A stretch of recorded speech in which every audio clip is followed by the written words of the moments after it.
Okay, May, June 2020. Let's see. I will explain some of the text here. So, for example, what is an example of a negative externality?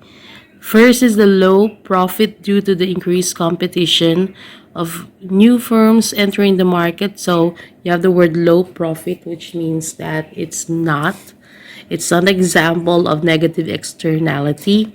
Another is the reduced government funding for a museum, and then the increase in noise levels from aircraft because of the expansion of a large city airport, and then the increase of production costs due to the increase of the cost of importing raw materials. So this one is not A and B are not. Why? First of all, you have the word externality, external, so it's outside, okay? Again, external, outside, and you know the meaning of negative, it's like bad. So, what is negative externality? What's the meaning of this?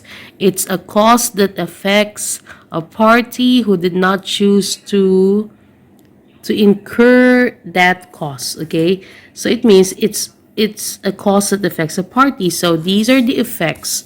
The answer is letter C. These are the negative effects. That's the meaning of that. Okay, negative effects. So why the answer is letter C? Because it affects on the surrounding of the community. Again, the answer is letter C, the increase of noise levels from aircraft due to the expansion of a large airport, because this is the effect on the surrounding community.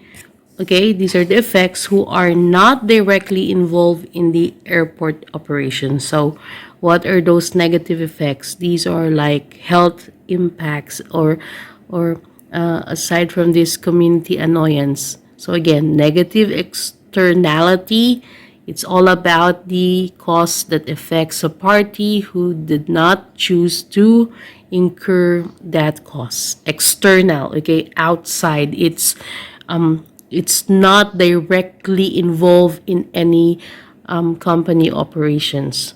That is for number one. Number two, the amount of training undertaken in the mixed economy is not socially optimal.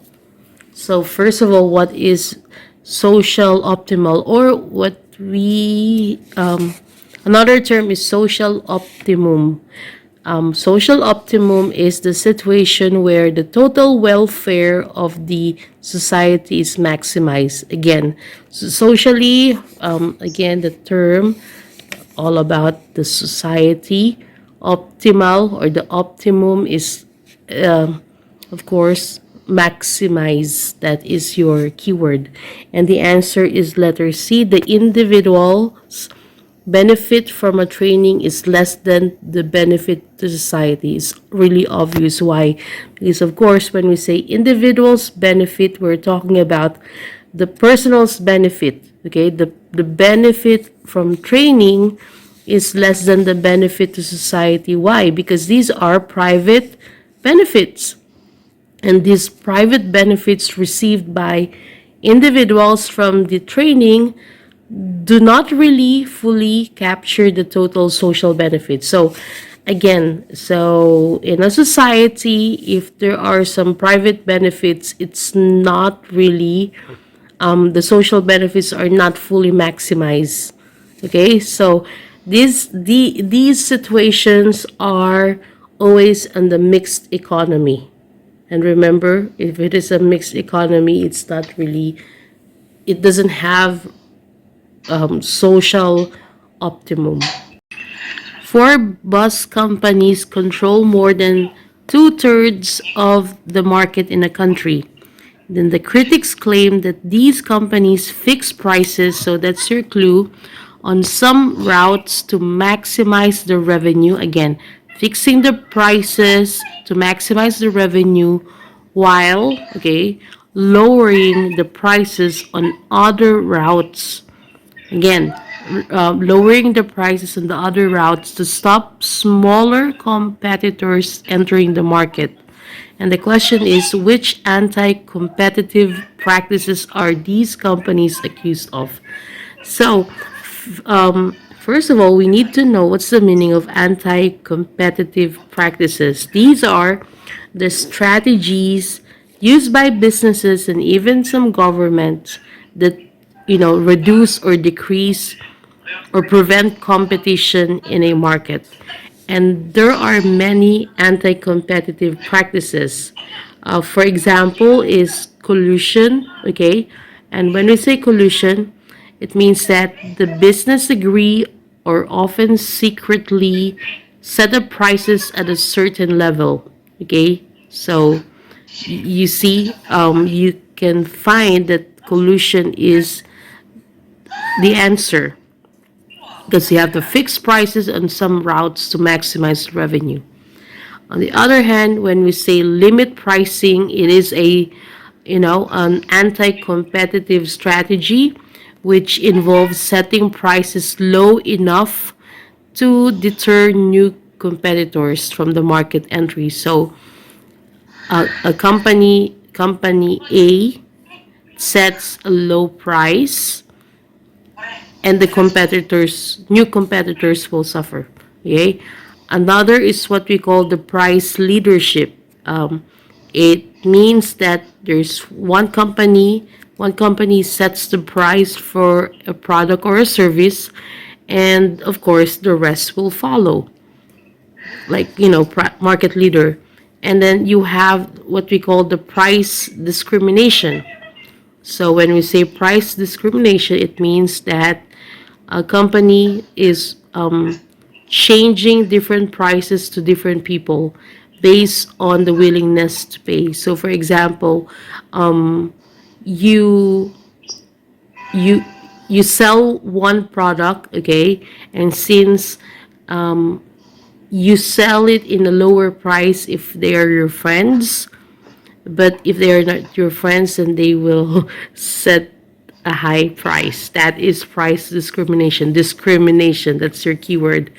And lastly, you have the X, inefficiency. It means that the companies do not have enough competitor to push them to be is this yeah to push them to be efficient.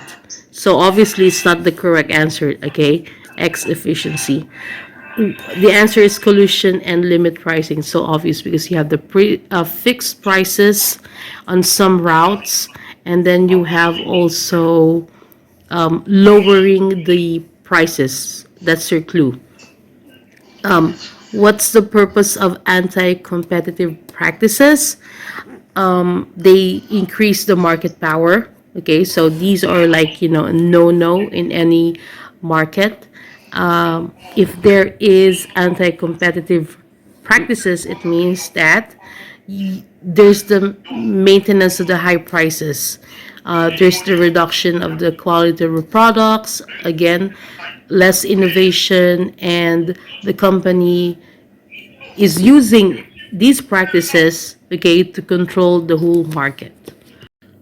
On a diagram, the slope of a consumer's budget line becomes steeper. So you have the term consumer's budget line and then the steeper. What can definitely be concluded from this? We need to know what's the meaning of consumer budget line. When we say consumer budget line, it's a combination of goods that can be bought, can be purchased given their income and prices of their goods.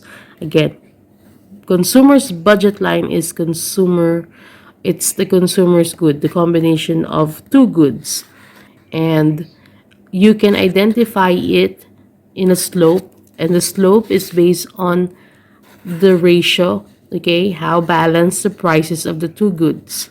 So for instance, you have the horizontal line and the quality and the vertical, okay?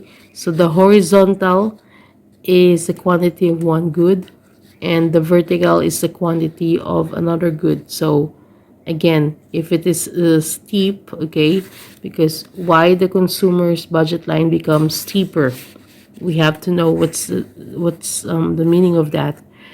But before anything else, you need to calculate the slope of the budget line. Okay, the calculation is the price of good y, which is the vertical axis, divided by the price of the good x.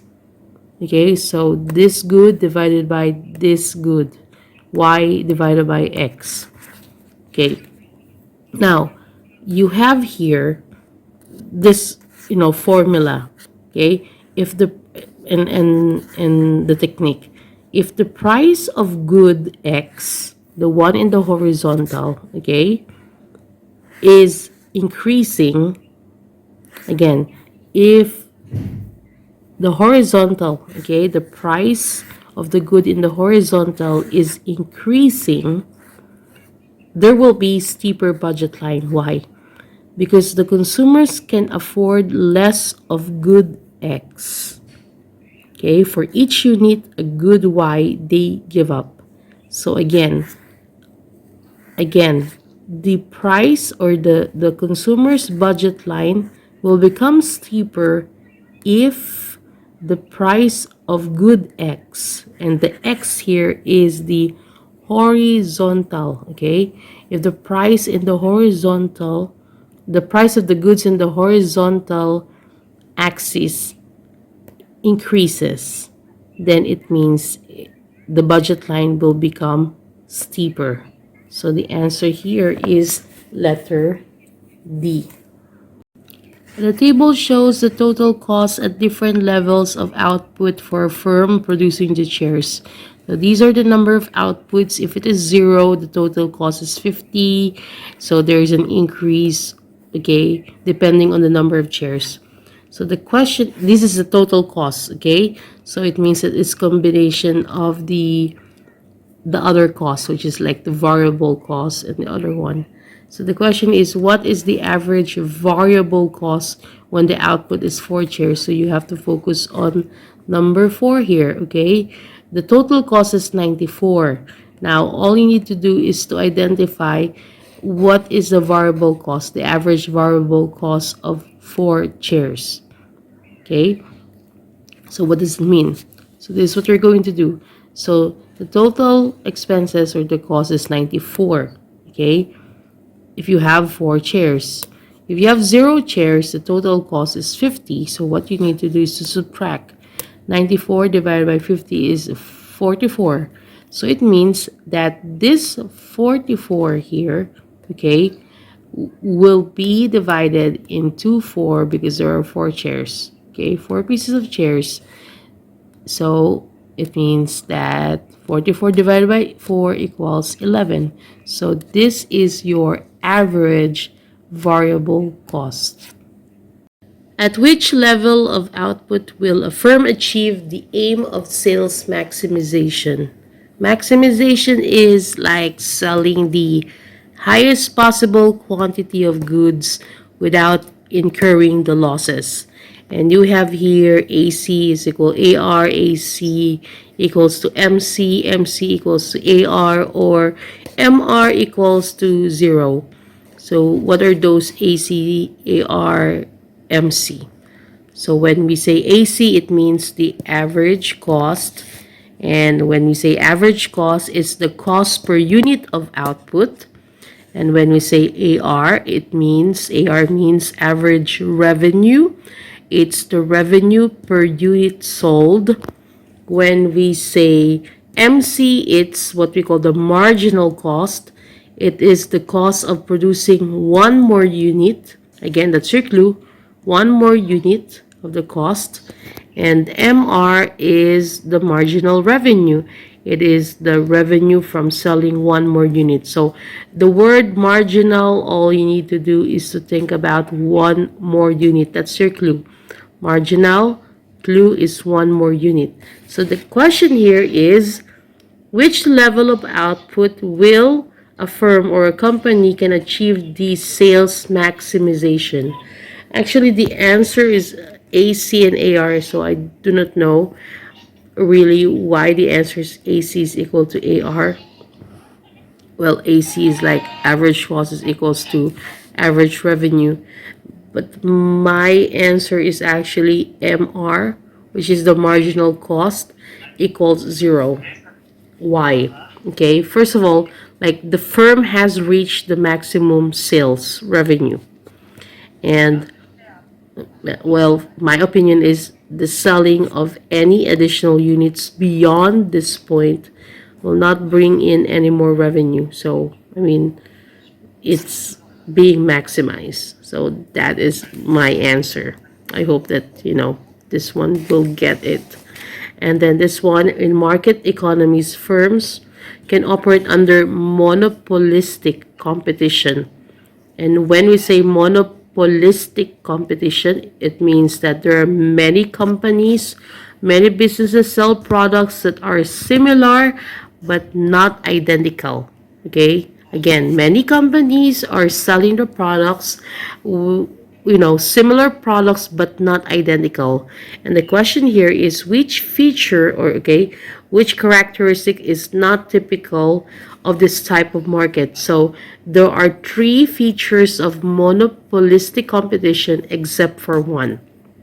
So obviously it's letter B, price leadership with few large firms. Because why?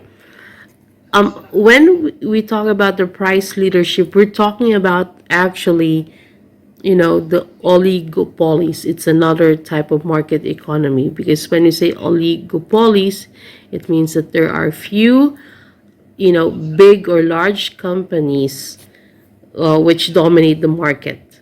Okay, so there are only few large firms dominate the market. So promotion of different shaded products, as I've been telling you, it's also a feature of monopoly. And then of course non-price competition as well, because remember, in any monopolistic competition, there is the independence in setting up the prices. Okay, there is what we call the freedom of all, the companies to set their own price. But when it comes with the price leadership, no, there is one, market leader. Yeah, one company which has the, you know, let's be the market leader. We are having this one, right? Yeah, where is it? Where is it? Let me see. Price leadership is one company sets the price for a product and the rest will follow. So, price leadership is another anti-competitive practice. When will the principal agent problem occur? Okay, when we say principal agent problem, this is the conflict of interest, the conflict of the objectives between the principals. And when we say principals, this is another term for the owners, okay, owners of a company, and agents. And when we say agents, these are the managers. Okay, so if there is a conflict of interest between the owners and the managers, that's what we call the principal agent problem. And the answer is letter D, when owners have different objectives to managers. Because always remember that agents are supposed to act as the best interests of principals, but they might make decisions that, benefit themselves. So there is really, different objectives, different point of views. That's why this principal agent problem occur. Okay, so principal means the owners, agent means the managers. Charities distribute plastic bags to households that householders can fill with clothes they no longer want. The charities then collect them and sell the clothes to raise funds. Only one charity leaves a note taking the household for the donation. What best describes this charity's approach?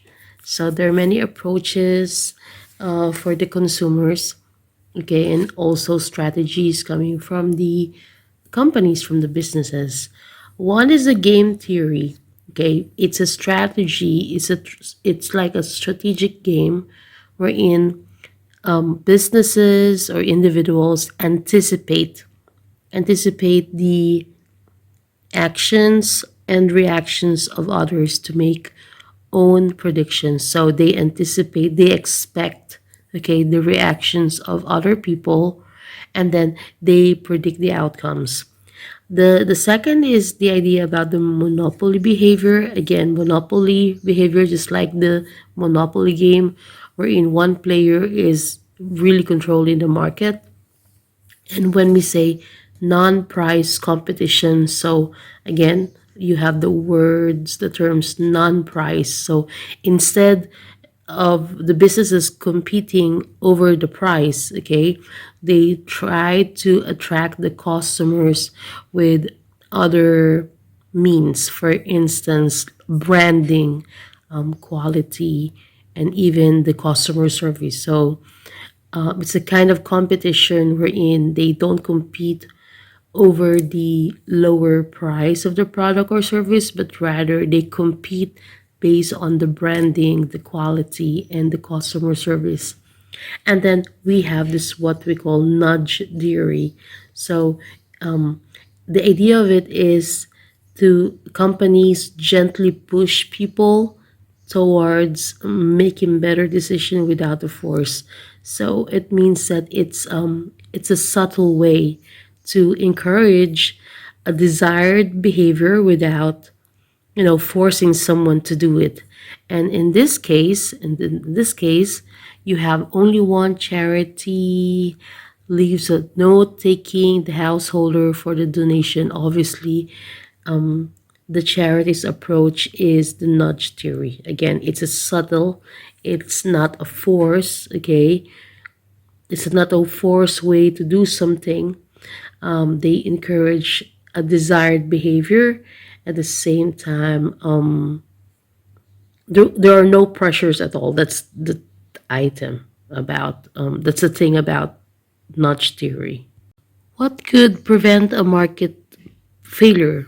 And the answer is building regulation, because remember that building regulations means establishing the rules to ensure the safety, fairness, and efficiency in any society. So government is corrects, okay, or yeah, government corrects imbalances that occur naturally in unregulated markets and contributes to the well-being of society and economy. So again, there will be we can prevent the failure, okay, of a market if the government is going to establish rules and regulations. When will a society have achieved an equitable, okay, when we say equitable, it means like equal distribution of income? Of course, obviously the answer is D, when the society believes that distribution of income is fair. What's my explanation? Yeah, it's here. Yeah, because I mean, when we say equitable distribution of income, it's an idea that the income is allocated, that's the word, allocated or distributed in a way that considered just and fair, and it involves the consensus of everybody. So everybody must have equal opportunities in the market. So again, equitable distribution of income can be achieved if all people, okay, all the stakeholders believe that the distribution of income must be fair and just. The addition to revenue, okay, the revenue which results from employing one additional unit, okay, when you say one additional unit, the idea here is something to do with the marginal, again, of a factor of production. So remember the factor of production, the four resources, while the quantities of all other factors of production remain constant, the land, labor, capital, and enterprise. What does it what does this define? So this is like the meaning, and I mean, this is the definition, but what is the idea? Is it the MFC? Yeah, MPC, the marginal factor cost. Is it the MR, the marginal revenue? Is it the MRP, which is the marginal revenue product? Or it is the law of diminishing returns? So again, you have the concepts, the addition to revenue, which results the effects from employing or getting one additional unit. So you have the idea of one additional unit, which is marginal, okay, while the quantities of all factors of production remain constant. So there's one factor production has been added, okay, and the others are, the same. And then there is also the addition to revenue. So let's analyze, because the answer is marginal revenue product. So when we say marginal factor costs, so obviously it is an additional cost, because you have the marginal additional cost of a company or a business incurs when it employs one or more unit of a factor of production. Again, it is the cost, okay, it is the expenses. It is an additional expenses if you're going to add one more unit of a factor of production. On the other hand, when we say MR, the marginal revenue, it is, revenue means the income. It's the additional income. Marginal revenue means additional income that you earn, that the business earns from selling one more unit of the product. So if the company or if a business adds an additional unit of product, then there will be an additional income. That is the idea of marginal revenue. Again, the marginal factor cost is the additional cost if you're going to add one factor production. When you say marginal revenue, it's an additional income if you add one more product. On the other hand, when we say marginal revenue product, or the MRP, it is the extra revenue, okay, or an additional revenue of a company makes from employing or getting one more unit of a factor. So if you're going to add one factor, if you're going to add one factor of production, you have the marginal, right? Okay, adding. Then there will be an extra revenue. So that is marginal revenue product. When you say the law of diminishing returns, this is the concept that if you add more units, okay, of the factors of production, okay, while keeping the other factors constant, there will be a time, okay, there will be a part where each additional unit will produce less and less extra output. Again, so this the meaning here, although like there's like remain constant, there is like, again, if you're going to add more units of the factors of production, okay, keeping other factors of production constant, there will be a day, or there will be a time is the element, there will be a part where each additional unit will produce has less and less extra output, okay, in the future. So it means that the answer for number 16 is marginal revenue product. In 1936, Keynes, or John Maynard Keynes, Keynes or Keynes is economist, explain how economic policies, the rules and regulations, okay, can be used to increase the aggregate demand, the total demand of a company, of a country, and prevent an economic depression. Which policy supports Keynes' theory? So the answer is B. Government should increase expenditures, and decrease taxation. Okay, Keynes' theory is, in a nutshell, it's like, if there is, okay, according to John Maynard Keynes, during the recession, okay, the government should increase the aggregate demand, okay, to prevent depression. So it's a one way to stimulate economic activity by increasing the demand. Okay, so if a country is experiencing depression, then government must have solutions. Okay, and one of the solution is to increase the demand. Okay, because if you increase the demand, then of course there will be the increase of the business's production. And of course, if you produce more products and services, then there will be the increase of hiring of people. So there will be the decrease of unemployment. So, and then if there will be the increase of the employment, then what's going to happen is there will be disposable income, and for the workers, and the workers now can enjoy buying the goods and services because of they have already the income.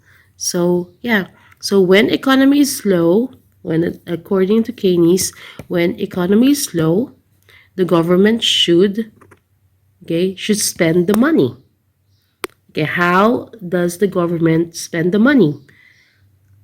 By infrastructures, by additional public schools, public utilities, public hospitals. Again, the government should spend more money so that it will create jobs. And once it create more work, then of course you know what's gonna happen, right? Yeah. Another is decrease the tax so that the money to spend, okay, and invest will be there. So it means that the government must be active. There must be an active government intervention, because it's a must to manage the business cycle. So again, that is the idea of Keynes theory. To prevent the economic depression, again, the government must or should spend the money by creating jobs so that it will stimulate the economic activity by increasing the demand of the consumers. A central bank increases the money supply in an attempt to stimulate investment and growth again. The central bank increases the supply of the money in a country so that there will be the increase of investment and growth when the economy is in recession. When might this policy be ineffective? Because sometimes it's not really good if you're going to increase the money supply, right? And the answer is, if it's not good, or it's not effective, if the economy is in the liquidity trap.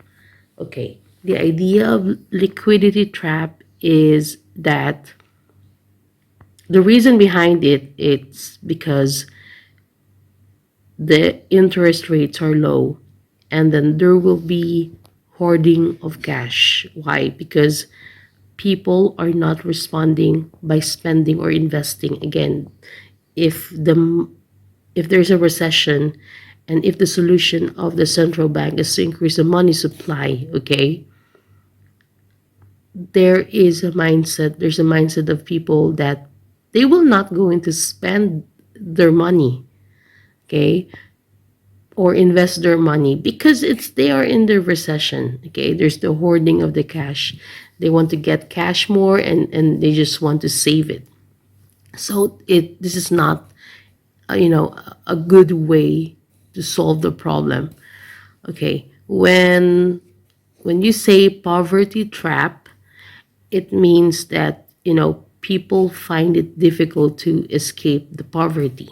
Okay, for liquidity trap, we're talking about the flow of money, okay, the inflows and the outflows. When you say, if the Marshall-Lemmer condition does not hold, Marshall-Lemmer condition, it's all about the international, it's a concept in the international trade and policy, that if the country's currency becomes cheaper, okay, it should sell more abroad, okay, outside the country, and buy less from abroad, okay. again, selling more abroad and not buying less from the abroad, so that there will be improvement in the trade balance. But if people will respond to the price changes, so if the people respond to its elasticity, and of course, if the price changes are strong enough, okay, so that is the answer. Okay, again, if the economy is in the liquidity trap, it means that the people are not responding. They will not spend their money, they will not invest their money, although the interest rates are low. So it means that this is not a good, not a good policy. Not a good policy if the central bank increases the money supply during the recession. Which statement describes what the Phillips curve shows? Okay, you have the word Phillips curve, and two ideas only. It's all about the inflation, the relationship between the inflation and the employment. And we all know that Phillips curve has this inverse relationship over unemployment and inflation. So when the inflations are high, the unemployment is low. Okay, so there is what we call the trade off. So if there will be more jobs, there will be high prices. If there are fair or fewer jobs, there are lower prices. So again, the idea of Phillips curve is the relationship, and it's an inverse relationship between inflation and unemployment. If the unemployment is high, therefore the inflation is low. And if the unemployment is low, then the inflation increases.